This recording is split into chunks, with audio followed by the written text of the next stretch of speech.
सुप्रभातम बच्चों, मैं महेश गौतम शिव ज्योति educational group Kota से। बच्चों, आज हम संस्कृत की पाठ्य पुस्तक रुचिरा का प्रथम भाग मतलब पहला पाठ पढ़ेंगे।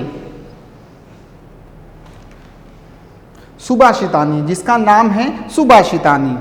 इसका पहला श्लोक देखेंगे। गुणाः गुणगेषु गुणाः भवन्ति ते निर्गुणं प्राप्य भवन्ति दोषाः सुस्वाधुतोयाः प्रभवन्ति नद्यः समुद्रम आसाद्य भवन्ति अपेया। गुणगेषु गुणियों में गुणाः भवन्ति गुण होते हैं। गुणवान व्यक्तियों में गुण होते हैं। ते निर्गुण वे निर्गुण व्यक्ति को प्राप्त करके भवंती दोषा दोष में बदल जाते हैं। वे गुण निर्गुण व्यक्ति को प्राप्त करके दोष में बदल जाते हैं। सुस्वादु तोयाह कहते हैं जल को, पानी को। सुस्वादु तोया मीठे जल के साथ होती है। प्रबहंती, जब नदियां निकलती है, जब पर्वत से नदी निकलती है तब मीठे पानी के साथ बहती है। समुद्रम आसाध्य, समुद्र से मिलने के बाद भवंती अपेया, वह पीने योग्य नहीं रहती। सरलार्थ है गुणवान व्यक्तियों में गुण होते हैं, किंतु गुणहीन व्यक्ति को पाकर के वे गुण दोष बन जाते हैं। नदियाँ स्वादिष्ट जल से युक्त, मीठे जल से युक्त पर्वत से निकलती है, किंतु समुद्र तक पहुंचकर वे पीने योग्य नहीं रहती। अगला श्लोक देखेंगे। साहित्य संगीत कला विहीनः साक्षात् पशुः पुच्छ विषाणहीनः तृणं न खादन्नपि जीवमान तद्भाग्येयं परम पशूनाम। साहित्य विषय का, साहित्य का, संगीत का, कला और कला से विहीन, जिसके पास ये चीज़ें नहीं होती, इनसे वो विहीन होता है। साक्षात पशु, वह साक्षात पशु के समान है। पुच्छ विषाणहीन, पूंछ और सींग से रहित। तृणम न खादन्नपि, तिनका नहीं खाता है। जीवमान, फिर भी जीवित रहता है, जीवन को जीता है। तद भाग्यम, उसका भाग्य परम पशुनाम, परम पशुओं के समान है। साहित्य संगीत कला से विहीन व्यक्ति पूंछ और सींग के बिना साक्षात पशु के समान है।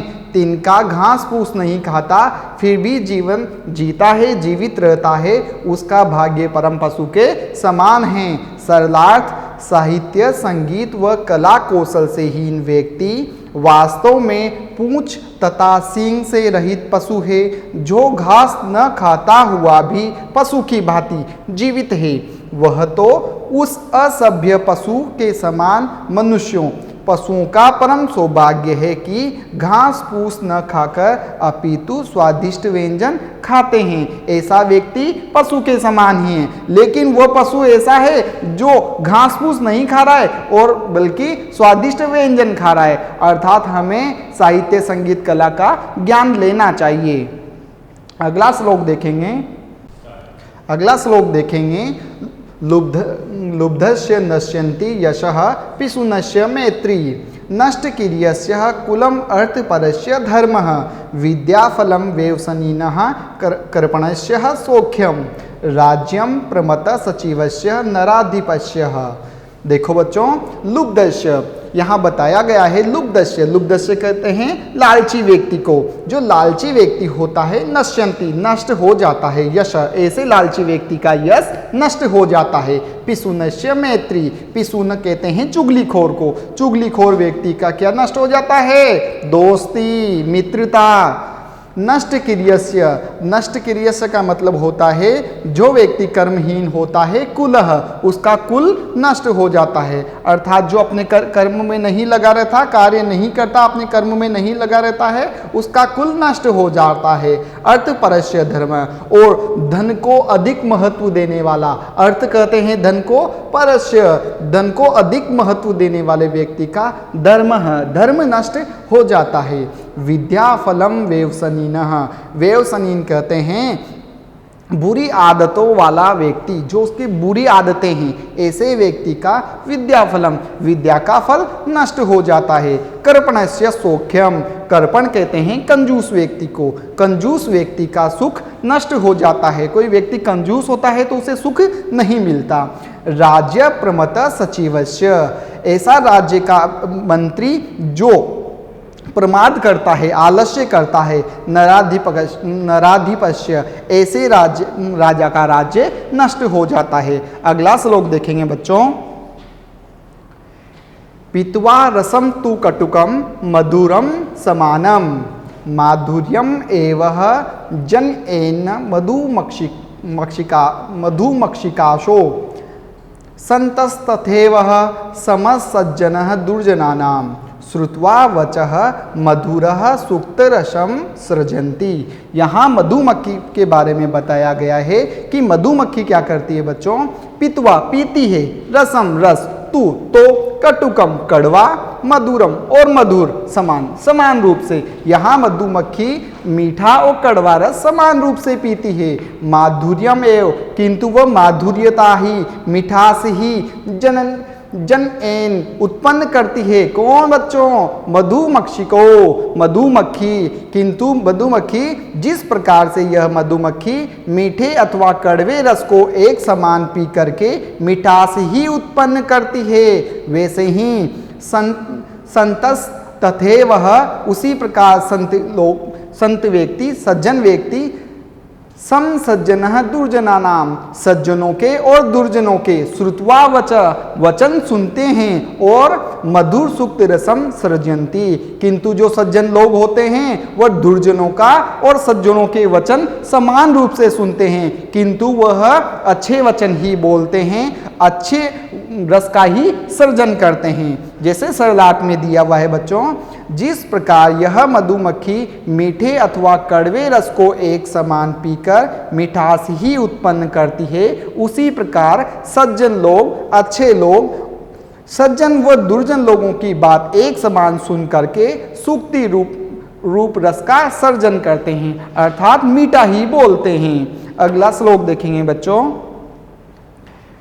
पीत्वा रसम तु कटुकम मधुरम समानः माधुर्यम एव जन्येन मधुमक्षिकाशो संतस्तथैव सम सज्जनः दुर्जनानां श्रुत्वा वचः मधुर सूक्त रसम सृजन्ति ही। अगला श्लोक है बच्चों।